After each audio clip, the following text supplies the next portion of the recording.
காலகட்டத்தில் மன அழுத்தத்தில் இருந்து விடுபட்ட ஆண்களோ பெண்களோ இருவருமே சுய இன்பத்தில் ஈடுபடுகின்றனர். இந்த சுய இன்பம் நபருக்கு நபர் வேறுபடுகிறது. சிலருக்கு வாரம் ஒரு முறை, சிலருக்கு தினமும், சிலருக்கு ஒரே நாளிலேயே பல முறை என வேறுபடும்.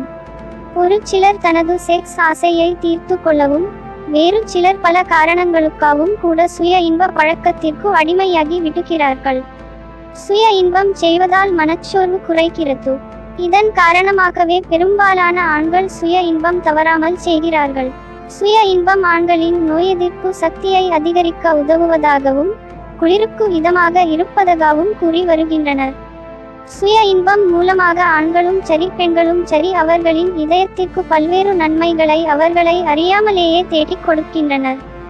சுய இன்பத்தில் ஈடுபடும் சமயத்தில் நமது உடலில் இரத்த ஓட்டம் வேகமாகிறது. அந்த சமயத்தில் நமது இதய துடிப்பு சீராகி இதயத்திற்கு ஆரோக்கியம் அளிக்கிறது.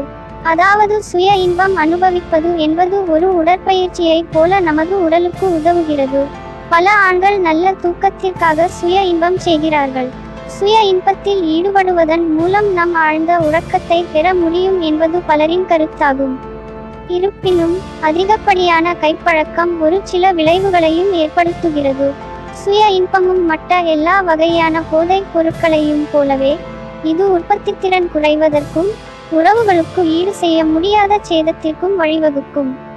அதிக கைப்பழக்கம் பின்பக்க முதுகு வலியை ஏற்படுத்தலாம். சுய இன்பம் குறித்து கடுமையான குற்ற உணர்வு கடுமையான மனநோய்களுக்கு வழிவகுக்கும். அமெரிக்காவில் அண்மையில் நடைபெற்ற ஆய்வில் அங்குள்ள ஆண்களில் 92% பேரும் பெண்களில் 62% பேரும் சுய இன்பம் அனுபவித்திருப்பதாக ஒப்புக்கொண்டிருக்கின்றனர். இந்தியாவில் ஆண்களை பொறுத்தவரை இந்த எண்ணிக்கை குறைய வாய்ப்பு இல்லை. ஆனால் இந்தியாவில் பெண்கள் சுய இன்பத்தில் ஈடுபடுவது அமெரிக்காவை ஒப்பிடுகையில் குறைவுதான். இதில் பெரும்பாலானோர் சுய இன்பத்தில் தங்கள் மன அழுத்தம் குறைவதாகவும் தெரிவித்துள்ளனர். நீண்ட நேர சுய இன்பம் கொள்வதை தவிர்ப்பதற்கு சிறந்த ஒரு சில வழிகள். தனிமை தான் பலருக்கும் முதல் எதிரி. தனிமையில் இருக்கும் போது தான் சுய இன்ப எண்ணங்கள் அதிகம் வரும். நீங்கள் தனியாக இருக்க வேண்டிய சூழ்நிலையில் வேறு ஏதாவது உங்களுக்கு பிடித்த வேலையை மேற்கொள்ளுங்கள்.